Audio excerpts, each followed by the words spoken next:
Bismillah, walhamdulillah, wassalatu wassalamu ala rasulillah wa ala alihi wa ashabihi wa man tabi'ahum bi ihsanin ila yawmiddin wa ba'd. So, as you know, today we're going to get started with a series from Umdat al-Talib by the great Mansur al-Bahuti, rahimahullah ta'ala. We've been looking at this book for quite some time now. And we've, of course, covered al-wudu, we've covered kitab tahara, kitab salah, we've also talked about kitab siyam, kitab zakat over the years, and now moving into kitab al-manasik. Kitab al-manasik, of course, is referring to Hajj as well as Umrah and related topics. We're looking at like qurbani, udhiyah, aqiqah, those types of things are all found in this particular chapter of the text. So the chapter here, manasik, if you're following along in the text, which if you don't have, it's available. You can order that. If you need information, you can let me know. If you're following along, the author, rahimahullah ta'ala, he has Kitab al-Manasik. He says, Yajib al-Hajj wal-Umrah, which basically means that Hajj and Umrah are obligatory. So to begin here, the chapter of manasik is the plural word of mansak. And that means, mansak means ta'abbud, which is a rite of worship. And this word typically or preponderantly refers to the devotional acts of Hajj and Umrah, manasik al-Hajj wal-Umrah. Okay, so the devotional acts or rites of worship for Hajj and Umrah. Ibn Qa'id al-Najdi, he points out and he says that the origin of the word al-mansak is min nasika, which means dhabiha, to slaughter. So that gives you some idea of the language and how that plays a part in some of what we are going to cover in this section. So again, the author, he goes and he says, Yajibu al-Hajj wal-Umrah, that Hajj is obligatory as is Umrah. So Hajj, mentions here, is linguistically to be bound for something, al-Qasd. You're going to be heading for something or intending something, going to something. And linguistically, that's the meaning of it, but technically or legally, the meaning of al-Hajj is to be bound for Mecca for particular acts during a specific time. That's the Islamic definition of Hajj.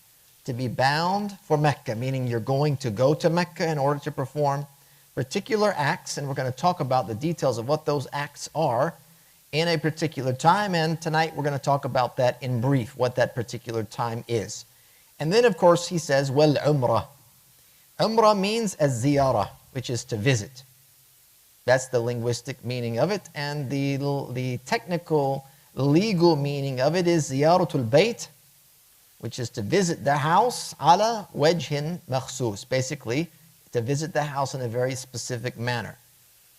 And most of us are familiar with some of the happenings of both al-Hajj and Umrah. If you haven't made it yourself, you've probably watched it on the screen.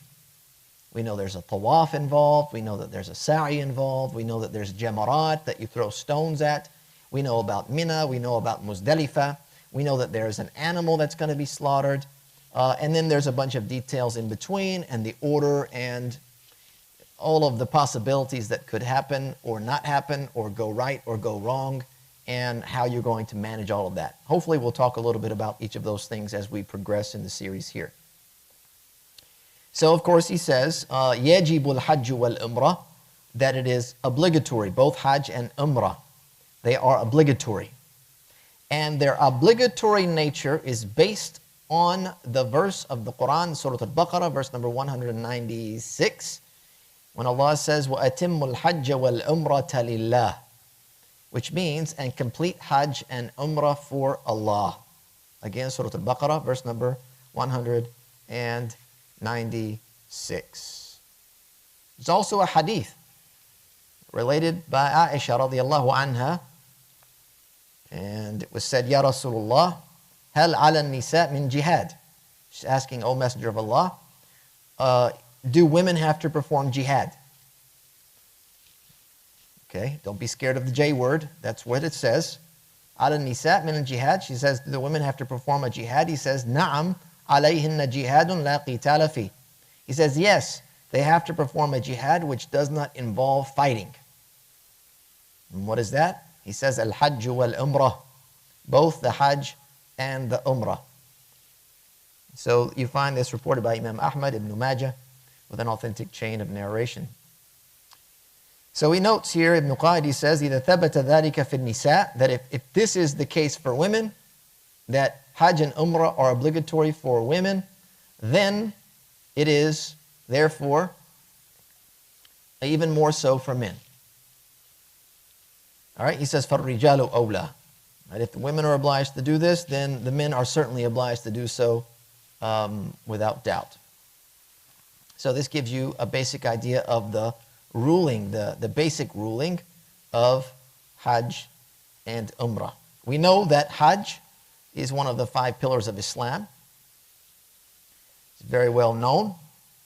We can find that in hadith of the Prophet ﷺ, very famous hadith Jibreel ﷺ, when he came to visit the Prophet ﷺ and asked him about Islam. He says, what is Islam? And the Prophet ﷺ then began to describe Islam based on its 5, what we call pillars. And among those pillars was al-Hajj, to make the pilgrimage. So it is an obligation, and it was obliged the 9th year of the Hijrah calendar. That's when it became obligatory.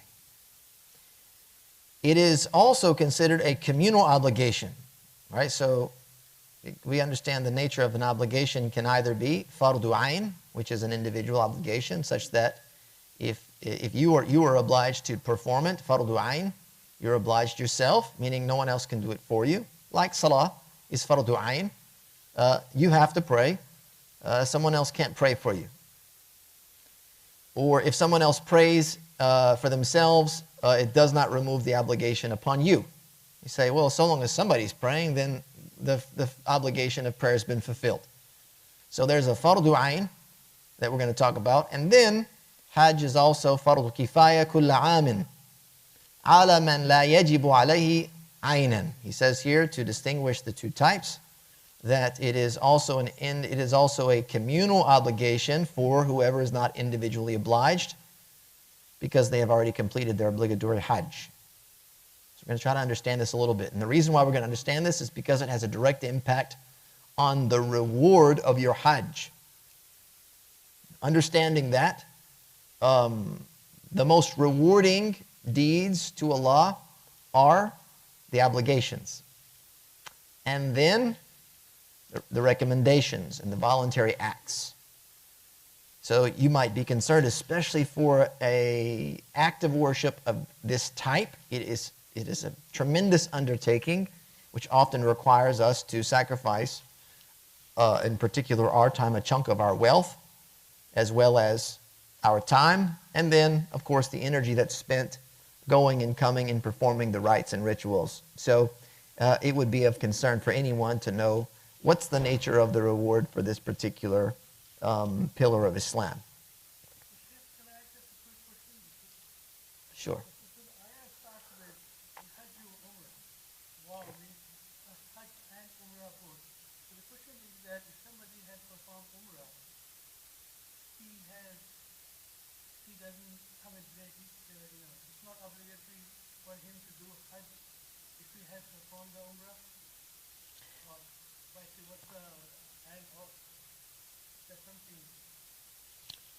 So the ayah says, al-Hajj wal-Umrah lillah.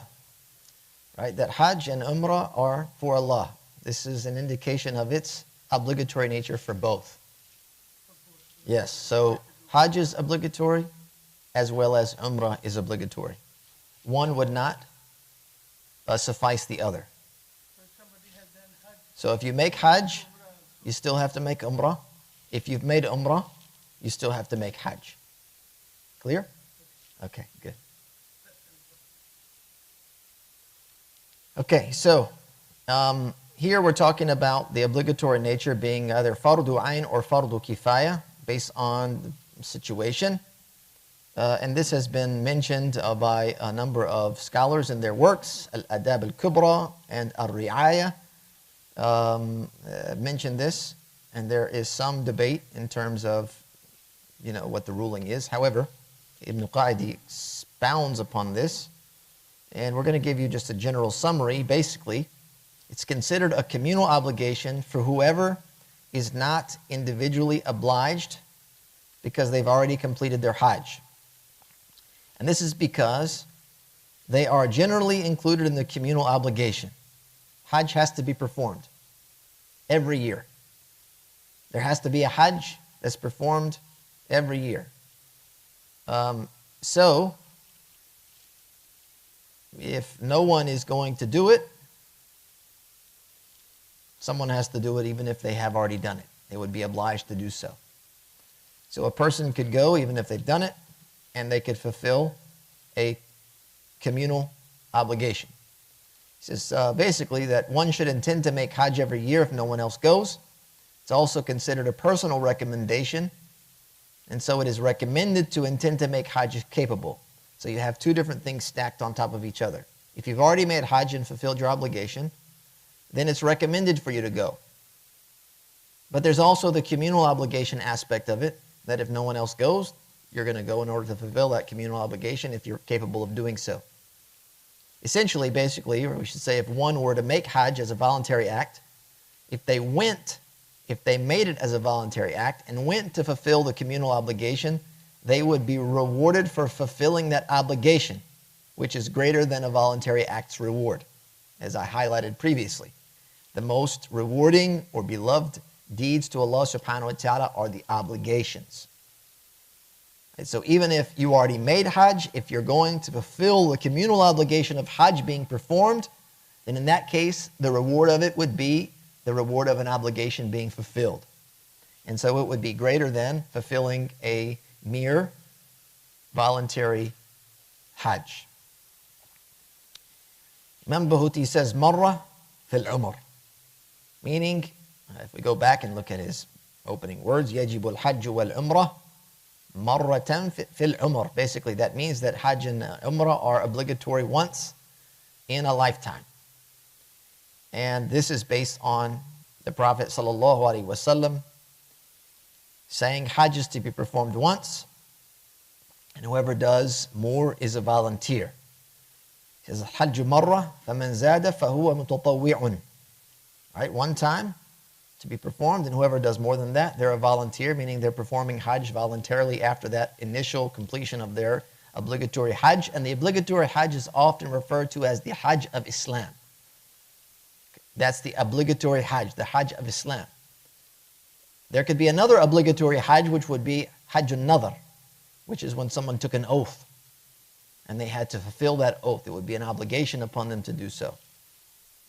This hadith I mentioned, al-Hajj marra, is found in Musnad Imam Ahmad and other collections of hadith. So that gives you an idea of its basic rulings,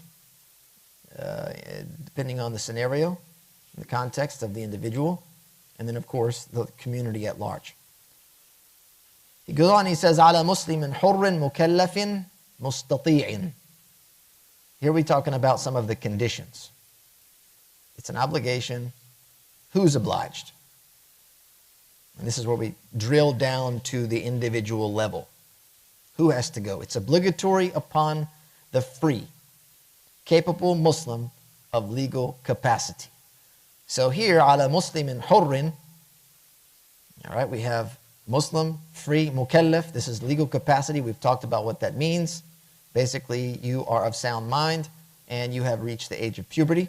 Mustati'an is someone that has the capacity to do so, and we'll talk about that here shortly. So if we look at this, he says that Islam, Ibn Qa'id, he says, Islam and soundness of mind are conditions of obligation and validity. Al-Islam wal-aqlu shartani lil-wujubi was-sihha. Right, so there are conditions of obligation, there are conditions of sihha, validity, and there are conditions of al-ijza, which means for it to be accounted for you to fulfill your obligatory Hajj. Sufficient, if you will.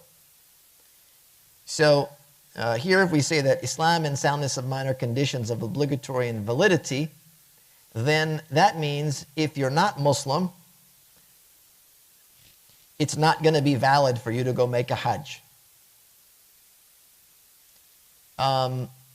We can drill down on some of the details of that later, what that would implicate if someone did go make Hajj as a non-Muslim, performing some type of rites and rituals. However, that's the general understanding here. And if you were not of sound mind. So they could have been born as a Muslim and then lost their mental faculty or their capacity to make decisions and discern between one thing or another thing. Then in this case, it wouldn't be obligatory for them and it wouldn't be valid for them. Ibn Qadi goes on and he says, وَالْبُلُوغُ وَكَمَالُ الْحُرِّيَّةِ شَرْطَانِ لِلْوُجُوبِ وَالْإِجْزَاءِ. We're talking about reaching the age of puberty and complete freedom. And this is, of course, the bondservant, and there are various stages of the bondservant's freedom where they are completely in servitude or partially in servitude based on what arrangement they may have with their master. So you have to have complete freedom. These are conditions of obligation and sufficiency. Al-ijza means that it will count for your Hajj of Islam. So when we say al-balugh, puberty, that basically means here, if you note the difference between wujub and al-ijza versus wujub and sihha, the validity versus the sufficiency. So a young child could go to make Hajj, and while that would not suffice their Hajj of Islam, the fulfillment of that obligation, it would count for them. It would count for them. It would not be just an act they're doing, but it would count for them in terms of like a voluntary Hajj or Umrah. And the same thing were to go for somebody that was in servitude. And then you have capability, which is a condition of obligation. As he mentions here, mustati', the one who is capable of doing so. This is a condition of obligation, meaning if you're unable to make Hajj or Umrah, then it's not obligatory. If you can't make it for reasons that are going to be defined, then you're not obliged to go. So these are the 5 conditions for Hajj and Umrah. The 5 conditions there for Hajj and Umrah. First you have those conditions that they're all going to talk about wujub. What conditions have to be met for it to be obligatory. And then you're going to have conditions that are talking about validity, and then conditions that are talking about sufficiency in terms of fulfilling your obligatory Hajj. And the way that the Hanabila understand the obligation of Hajj and Umrah is that when these conditions are met, when you fulfill all of these conditions, you're obliged to go immediately. You have to go immediately. And there's a difference of opinion among the great scholars, the great imams, and the madahib, that either it's an immediate obligation or an obligation which can be delayed. And so the Hanabila, based on their principles, based on the foundations of their legal understanding, that when you are commanded to do something, a part of that command is for it to be fulfilled immediately. So as opposed to delaying that command. Right, so for an example, if you were to tell your son, if you were to go, I want you to take the trash out to the street. It's trash day in my neighborhood, so that's got to get out there. If I go, you need to take the trash out. If he understood, okay, my dad said it, I got to do it, but I'm going to wait 2 days or 3, and then I'll take it out. Do you think that he's fulfilling the command? What's intended in the command? No, he's not. He's waiting. So when I give you the command to, hey, take the trash out, it's 2 things. It's the act and the time. So you have to take it out, and you have to take it out now. Otherwise, I would have waited or put some type of time constraint on it and said, take out the trash within 2 days. And I would have given them a time. Look, you can do it now or you can do it later. As long as it's done within 2 days, you've fulfilled the command. But if I just let it go, take out the trash, it means it has to be done right away. So if after 2 days, I find that the trash hasn't been taken out, and then it comes out on that second day, and I go, didn't I tell you to take the trash out? And he goes, I did. I took it out. What's the problem? If I were to get upset, would I be justified in being upset? Well, I guess you're right. You did take it out. I mean, 2 days late. But that's not what I told you. That's not what's to be understood here. So that's basically, in kind of a general synopsis, how we can understand, based on the school that we're studying. Again, there are legitimate views on the other side and supporting evidence. And so in the event that you were of that school of thought, then ala barakatillah. There's no problem. There's no harm, no foul. But if you've adopted this particular school and its principles, then this is how you're going to view it, and this is how you're going to handle your business. You're going to fulfill these obligations right away, as opposed to letting time go by after the conditions have been met. So it must be performed immediately, and according to the madhab again, therefore it will be sinful if delayed. There's also a hadith in which the Prophet ﷺ, he said, make haste to Hajj, for none know what may come their way. Okay, he said, ta'ajjalu ila al-Hajj. Be hasty, hurry up to make your Hajj. And we're talking about yani al-fariḍah, which is the obligation of Hajj. فَإِنَّ أَحَدَكُمْ لَا يَدْرِي مَا يَعْرِضُ لَهُ. No one knows what may afflict them or what may get in their way to prevent them. This is related by Imam Ahmad in his collection, Musnad. So there you get an idea of the obligatory nature in terms of its time. The next thing that we look at has to do with the capacity or capability. And so Imam al-Buhuti, if we go back to his text, he says, بِأَنْ وَجَدَ زَادًا وَمَرْكُوبًا صَالِحَيْنِ لِمِثْلِ. And that means that the person that meets the other conditions, and capability being one of them, is having access to suitable provisions and transportation. Suitable provisions and transportation which are appropriate for that person. Salihain li mithli. So again, you're going to look at that person and what their kind of the way in which that they travel is, okay, and what is appropriate for them. If they have access to that, the transport and provisions, then they will meet the condition of capability or capacity. And this also includes not only the provisions and the transport, but any required equipment or gear for them to make the journey. Okay, there might be some associated equipment or gear that's needed in order for them to get where they need to go. And this is based on what Imam al-Daraqutni reported on the authority of Anas from the Prophet ﷺ regarding the statement of the mighty and majestic Allah subhanahu wa ta'ala, what means forever was able to find thereto a way. And this is talking about the verse Man istata'a ilayhi sabila. And of course this verse is Al-Imran 97. And they said, قال قيل يا رسول الله ما السبيل قال الزاد والراحلة. He said that the sabil here in this verse, remember that it says Man istata'a ilayhi sabila, right? Whoever can find their way. He says it's talking about azad or rahila, so the provisions as well as the transportation. And Ibn Qaidi notes, he says وَكَذَا لَوْ وَجَدَ مَا يُحَصِّلُ بِهِ ذَلِكَ. And that includes whatever he may be able to obtain those things with. So like you might have provisions on hand, and you might not have transportation on hand. Okay?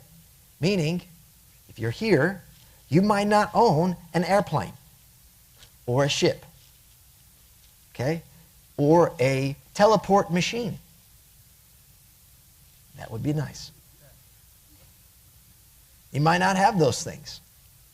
You might not have the lunch, the dinner, and the breakfast that you're going to eat while you're there. Okay?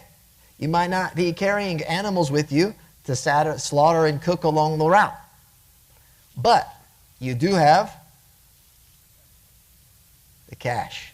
You do have the money, which can afford the transportation and the food that you're going to be buying along the way and eating. You have enough money to afford the airline ticket and the Uber or the Lyft that you're going to take to the airport, and then the transportation when you get there that's going to get you from one place to the next, and that's going to, all of those types of things.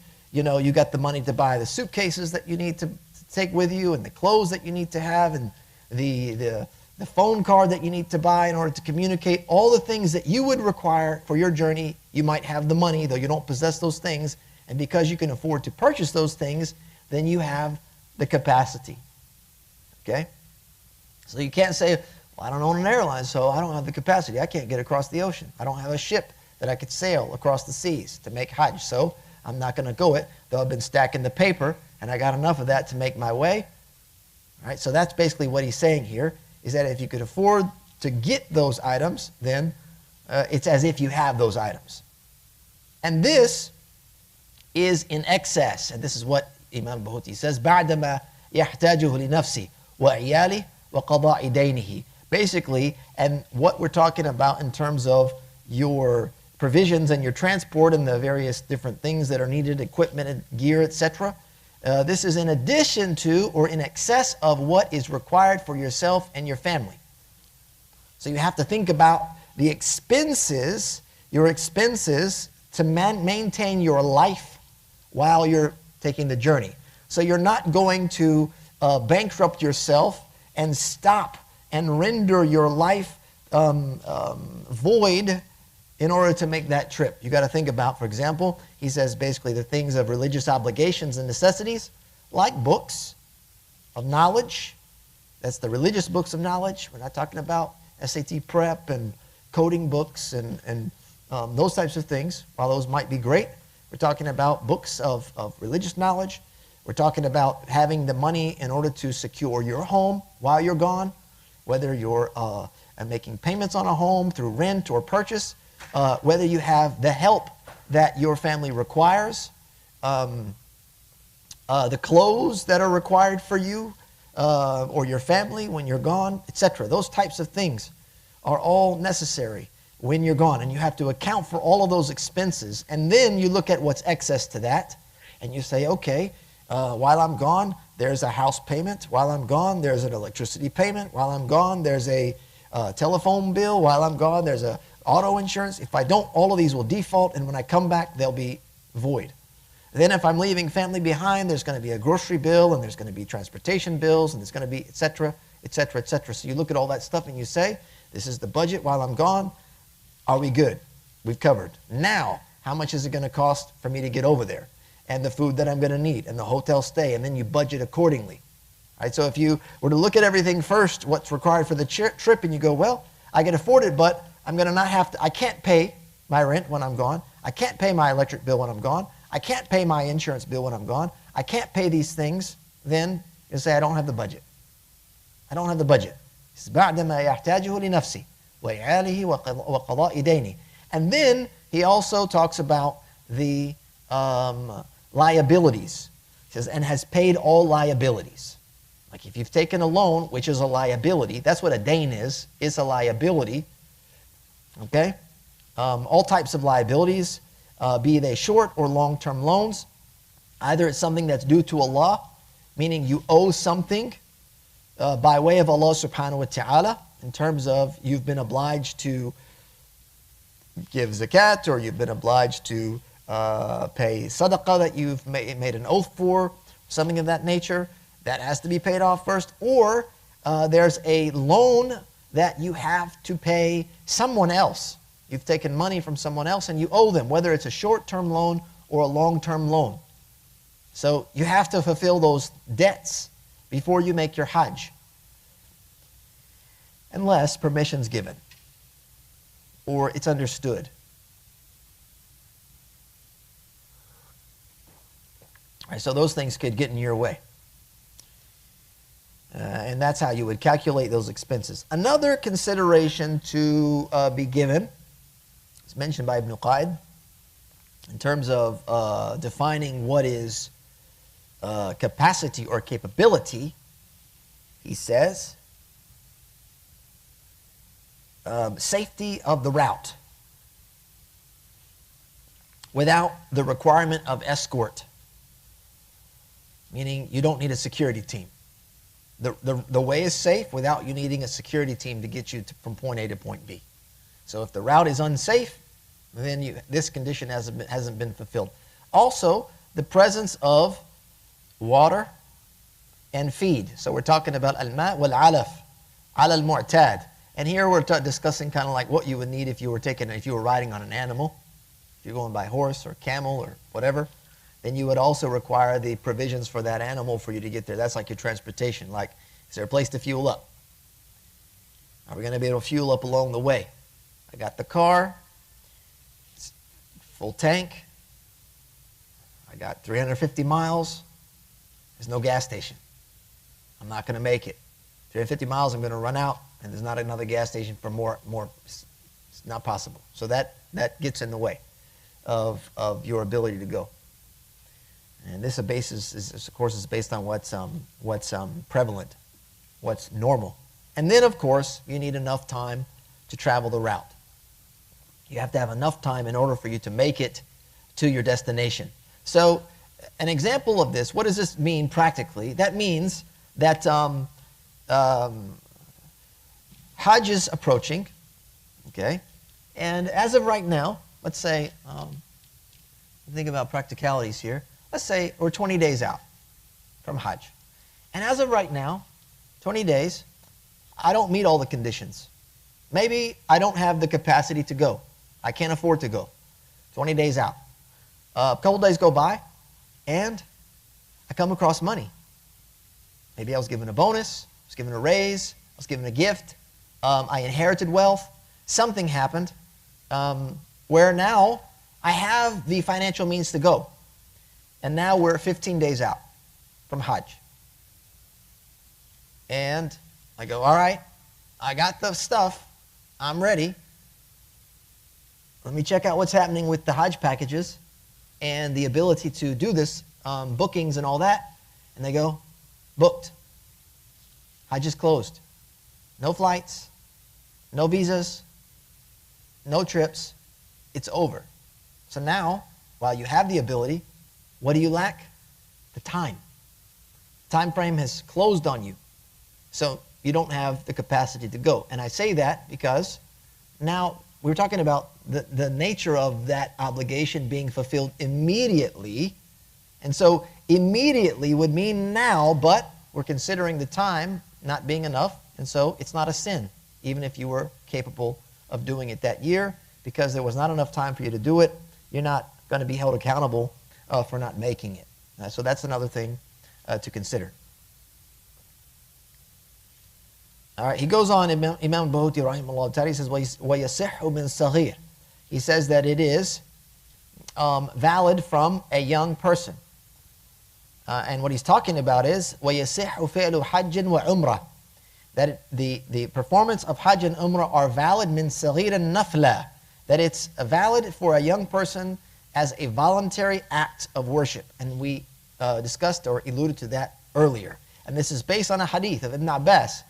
It says that there was a woman who raised a young child to the Prophet ﷺ, and she said, Ali hadha Hajj? Will there be a Hajj for this one? Or is Hajj allowed for this child? And he said, Na'am walaki ajr. He said, yes, and you will have reward. Meaning talking to the woman who is going to take the child along with her and perform the Hajj. So yes, it will be valid for the child, and the woman that's helping the child through the process will have reward, and this is found in Sahih Muslim. He goes on and he says, وَلَوْ دُونَ التَّمْيِيزِ, and that means even if they're younger than the age of tamyiz, or discernment.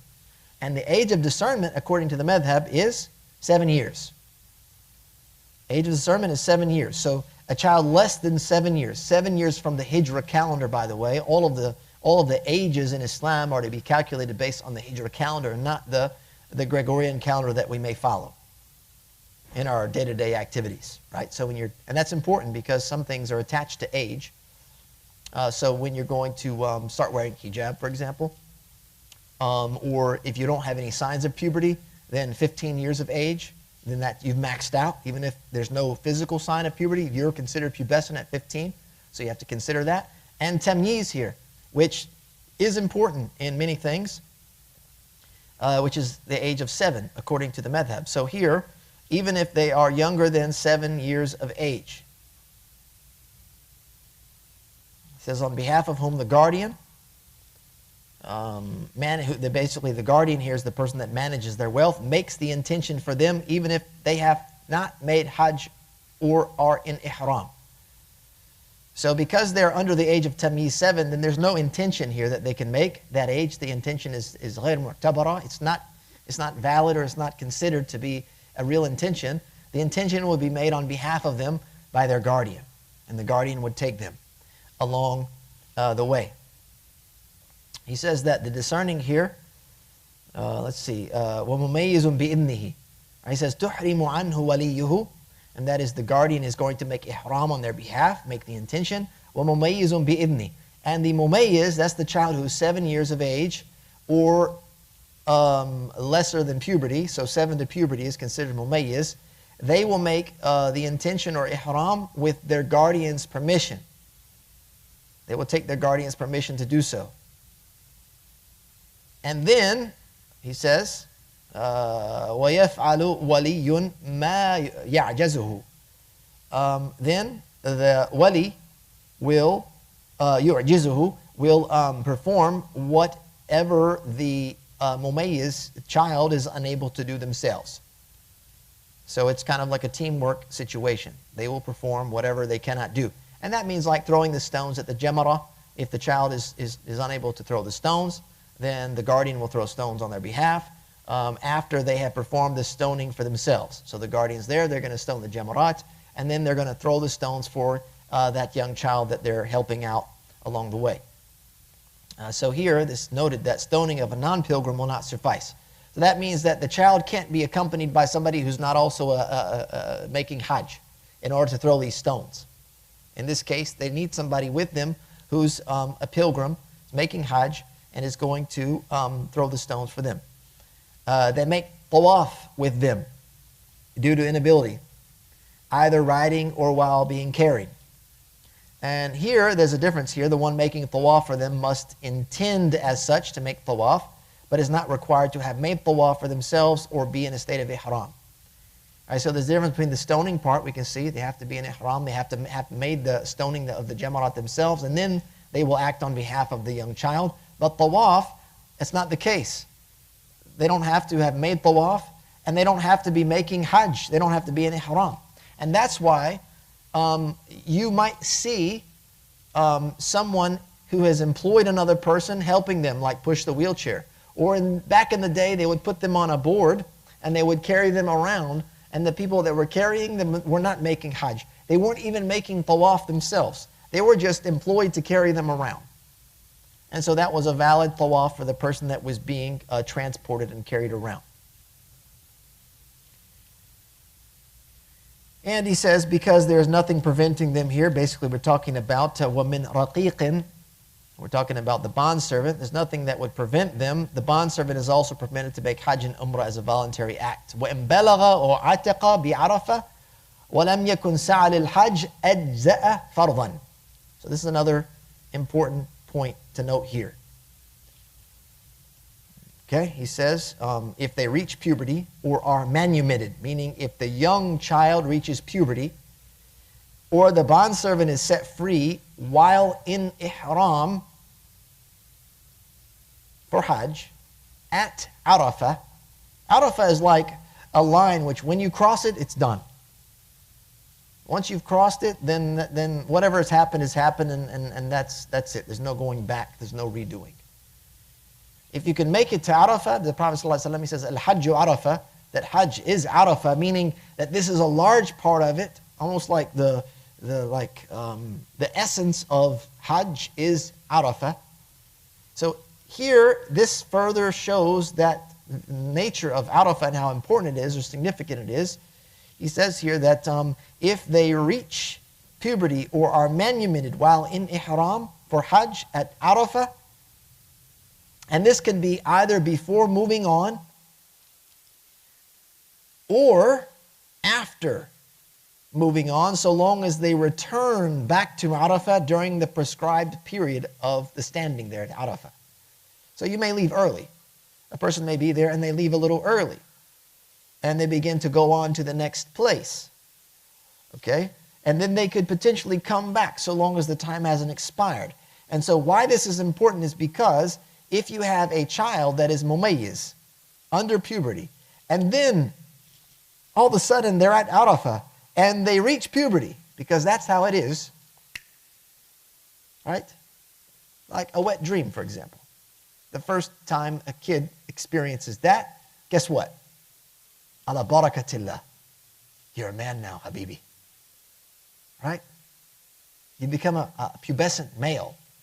If that were to happen, well, now, this could be your Hajj. This could be the Hajj that you fulfill, the obligation that you fulfill. So if that happens, then it would be their Hajj. And if they left Arafah and there's time for them to come back within that time frame of Arafah, they can come back to Arafah, the location, during that time and fulfill that part of the ritual and rite in order for it to count for them. And there's a caveat here, he says.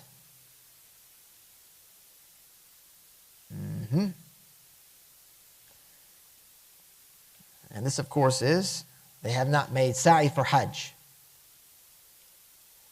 Let's take a look here. He says when balagha aw atiqa, meaning that this is the same case for a servant. If the bond servant has been set free during that point, then the similar cases for like we just described with the prepubescent.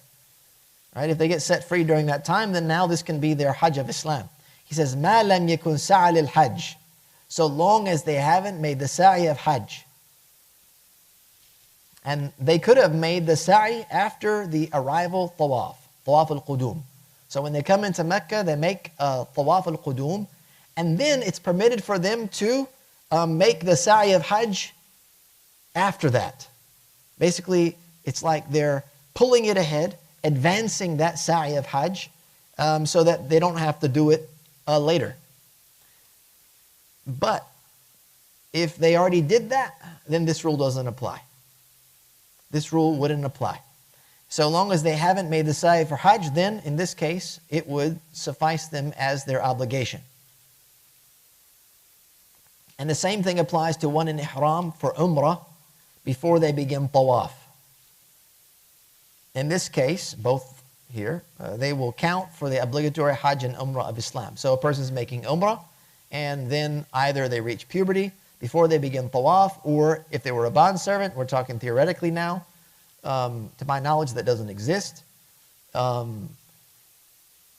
Then if they were manumitted and set free before they began tawaf, then that would count as their tawaf, their obligatory tawaf of Islam. If they made the sa'i after the arrival tawaf before standing at Arafah, their Hajj would not suffice as Hajjatul Islam. Even if they were to repeat the sa'i, they're going to say, look, I already made the sa'i, but you know what, I'll just do it again. Right?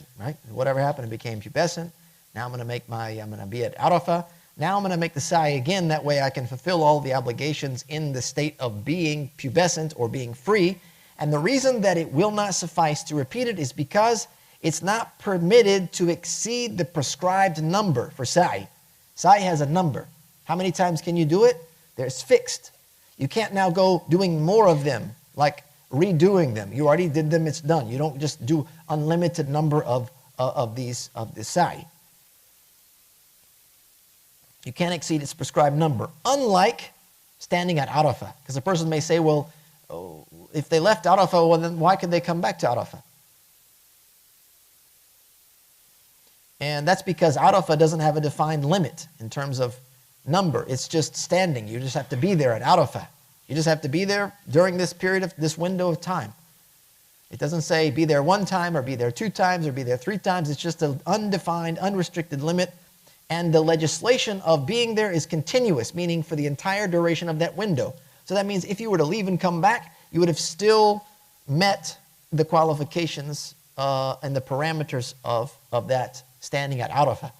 So that gives you an idea between the difference of sa'i, meaning why you couldn't repeat it or do it again, as opposed to the standing at Arafah. And the same thing applies to someone who is manumitted, they're freed, or reaches puberty during the tawaf of Umrah, right? So you couldn't go back and redo it. However, if you were able to fulfill that beforehand, then it would be valid. Okay, we look at the next section here. He says, whoever has met the previously mentioned conditions and is incapable. He says, وَمَنْ عَجَزَ لِكِبَرٍ. Whoever is incapable, meaning incapable of going.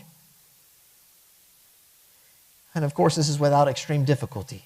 Because going, there is difficulty. There's going to be some difficulty that should be expected. However, there may be some extreme difficulty associated with old age or chronic illness. That's what's mentioned here. Due to likibarin aw maradin la yurja bur'uhu wa nahwihi. He says based on old age or a chronic illness, meaning that's an illness in which you don't expect to recover from, or similar scenarios, such as the inability to travel because you're a person of special needs, or certain health conditions that would prevent you from traveling. And the example that's given here is an old school example, meaning someone who is too heavy.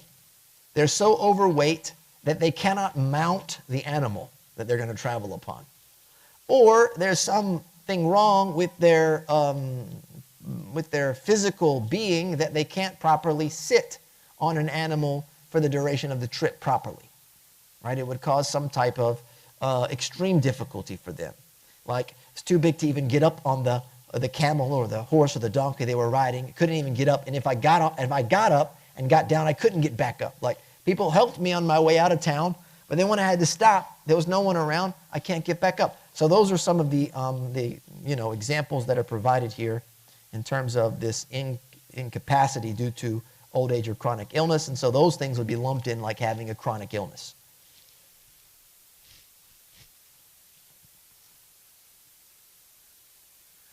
In this case, what do you do? Right? If you are incapable due to old age or a disease or chronic illness, he says, لَزِمَهُ أَنْ يُقِيمَ مَنْ يَحُجُّ وَيَعْتَمِرُ عَنْهُ مِنْ بَلَدِهِ وَقُرْبِهِ وَيُجْزِئُ وَلَوْ عُفِيَ بَعْدِ إِحْرَامِ نَائِبِ.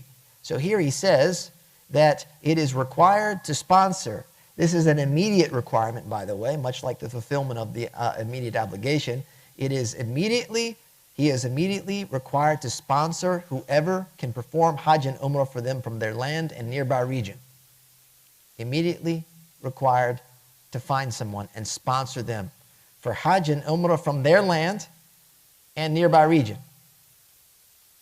Right? Because this is the difference between you finding somebody here, in our context, versus finding somebody over there that lives in Mecca, for example. There's a big difference in terms of what the nature of the trip is going to require.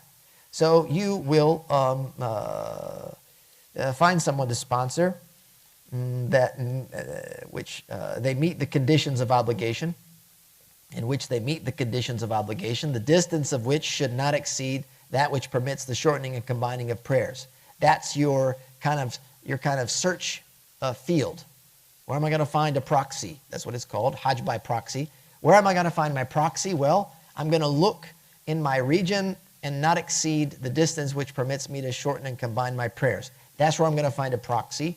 And then I'm going to basically employ them to make Hajj on my behalf. And this is based on Ibn Abbas, meaning the general concept of finding a proxy is based on a hadith from Ibn Abbas. He says that there was a woman, min Khat'am. And this is a tribe, and there's a tribal region in close to Mecca. She said, "O Messenger of Allah," she said, "the obligation of Hajj was established while my father was elderly, and he could not get on the riding animal. He couldn't mount the animal." He says, "Should I make Hajj for him?" And the Prophet ﷺ, he said, "Yes, you should make Hajj for him."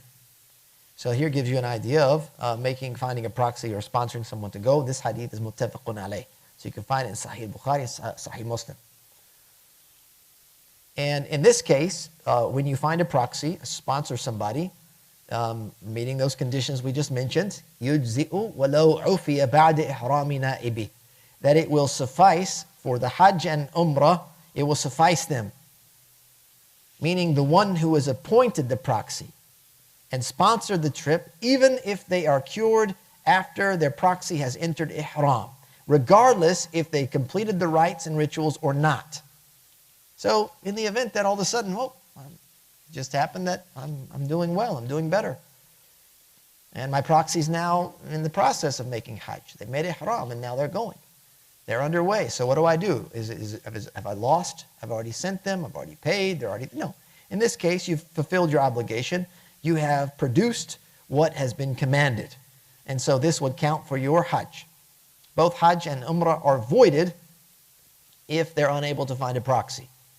Right? So if we exhausted all of our resources and we can't find somebody to make Hajj for us, that meets the requirements to make Hajj for us or Umrah, and then the obligation is voided until it's possible to find somebody to do so.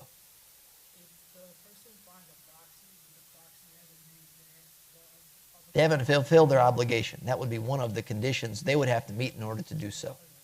Yeah. There's another condition that Imam Bahuti mentions here. He says, وَشُرِطَ لِوُجُوبِهِ عَلَى أُنْثَى مَحْرَمٌ مِنْ زَوْجٍ أَوْ أَبٍ أَوْ خَالٍ وَلَوْ مِنْ رِضَاعٍ وَنَحْوِهِ وَلَوْ مِنْ رِضَاعٍ وَنَحْوِهِ. He says here, the presence of a legally responsible male Muslim mahram. So the presence of a mahram, the mahram has to be mukallaf, has to be legally responsible, meaning they're pubescent. That means not your 7-year-old or your 8-year-old or your 9-year-old or your 10-year-old that's going to serve you as a mahram. They have to be legally responsible, so they've reached puberty and they are of sound mind, meaning you're not going to take an adult who doesn't have mental capacity. Right? They're dealing with some type of deficit. You're their caretaker. You're basically doing things for them.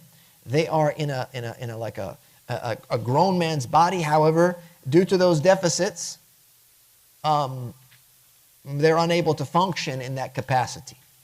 So that would not suffice as your traveling companion for a woman trying to make Hajj or Umrah. So this is a condition that is stipulated for it to be an obligation. Meaning that if you don't have a mahram to go, it's not obligatory for you to attend. And of course, anyone could fulfill that role that as legally defined. It could be your husband, it could be your father, it could be your uncle, it could be your son if they're old enough, it could be your brother, it could be somebody through a nurse relationship, meaning from suckling, like it's a family member from being nursed from the same woman, etc. Anyone who is permanently impermissible to marry due to relation of some permissible cause, like an in-law. Right? So like your son-in-law, for example. The woman has a son-in-law, and the son can't marry that woman. Even after he might have divorced her daughter, he can't marry the mother. So that's a mahram for her. So in that event, she could go. And this is, again, a condition of obligation for Hajj and Umrah for the female. And she must pay the way of the mahram. Understand this. This is important. Unless the woman has, like for her husband, set the dowry as Hajj, like the expenses of Hajj, then she has to pay her way. Like zakat. That's an obligation upon anyone who has the nisab, who has met the minimum requirement of wealth for hawl, which is a year.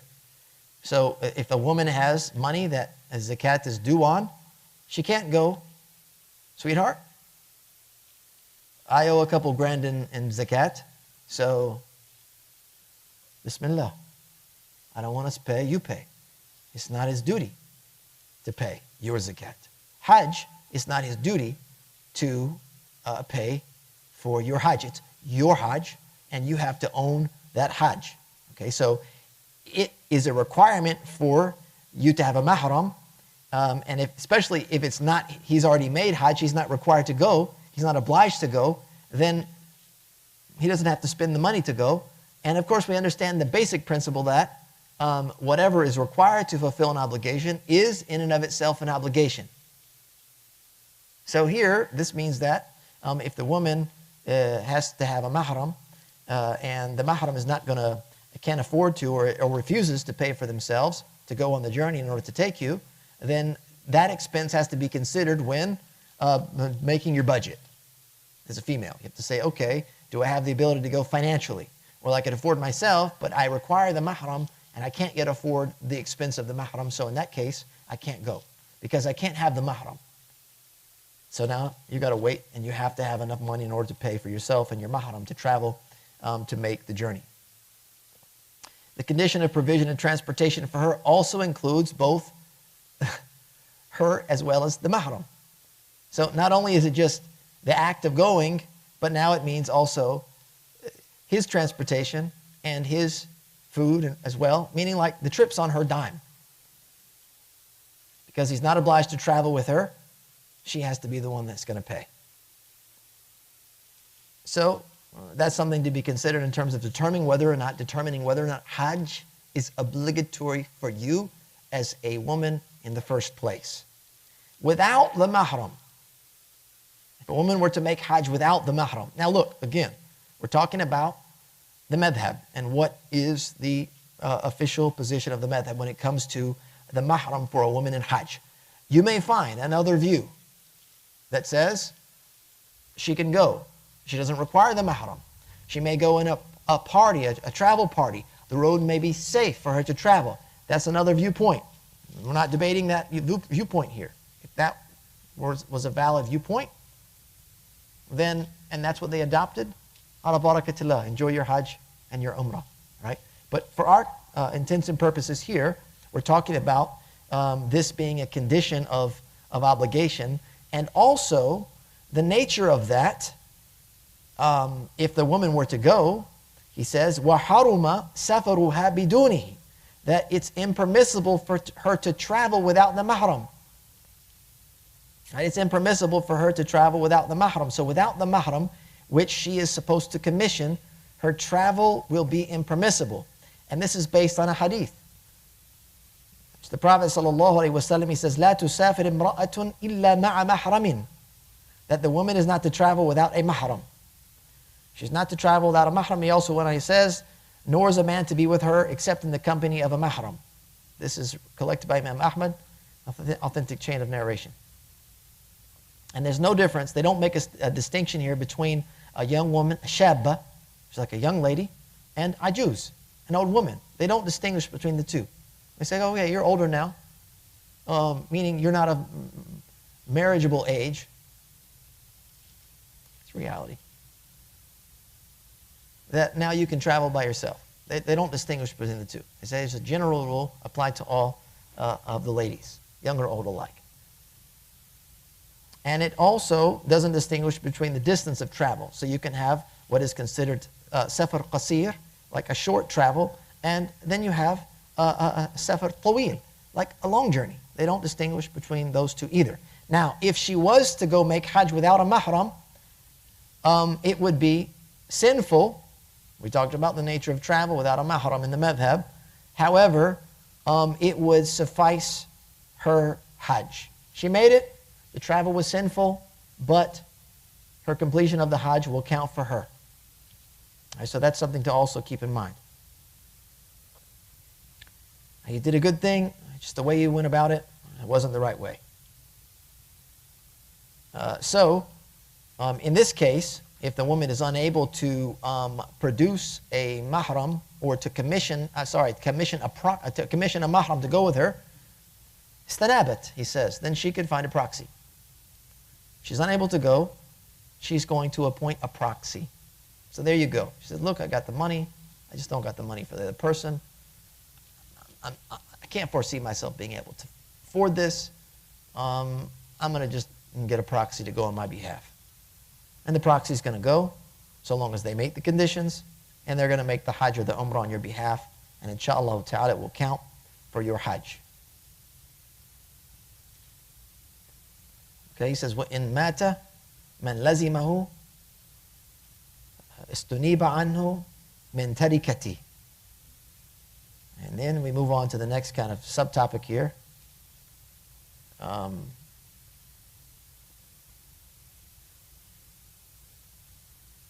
Says it's obligatory that a proxy be sponsored from the inheritance of one who is required to go if they pass away. And it's preferred that it be from the wasiyah. This wealth come from that, preferred from that. Otherwise, it would be taken from the inheritance. Somebody who met the conditions and was required to go but didn't go, they passed away, then you would commission a proxy to go and perform the hajj or umrah from the location of its obligation. Again, similar thing.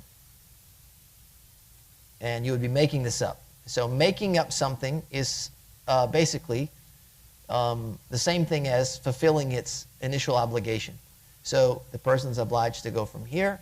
That means the proxy has to be appointed here and sent from here. And this is based on a hadith of Ibn Abbas. He states that a woman said, my mother made an oath to perform hajj. So when you take an oath, and it becomes an obligation, and she passed away before she could do so. She said, should I perform hajj on her behalf? He said, yes, perform hajj for her. If your mother had a debt that you knew about, wouldn't you repay it? So repay Allah. Because when you make an oath, it's like a liability to Allah. It's a debt that you owe Allah. So repay Allah, for He is more deserving of settlement, meaning settlement of those debts or those liabilities. So this means that you would have to take care of that obligation from their inheritance.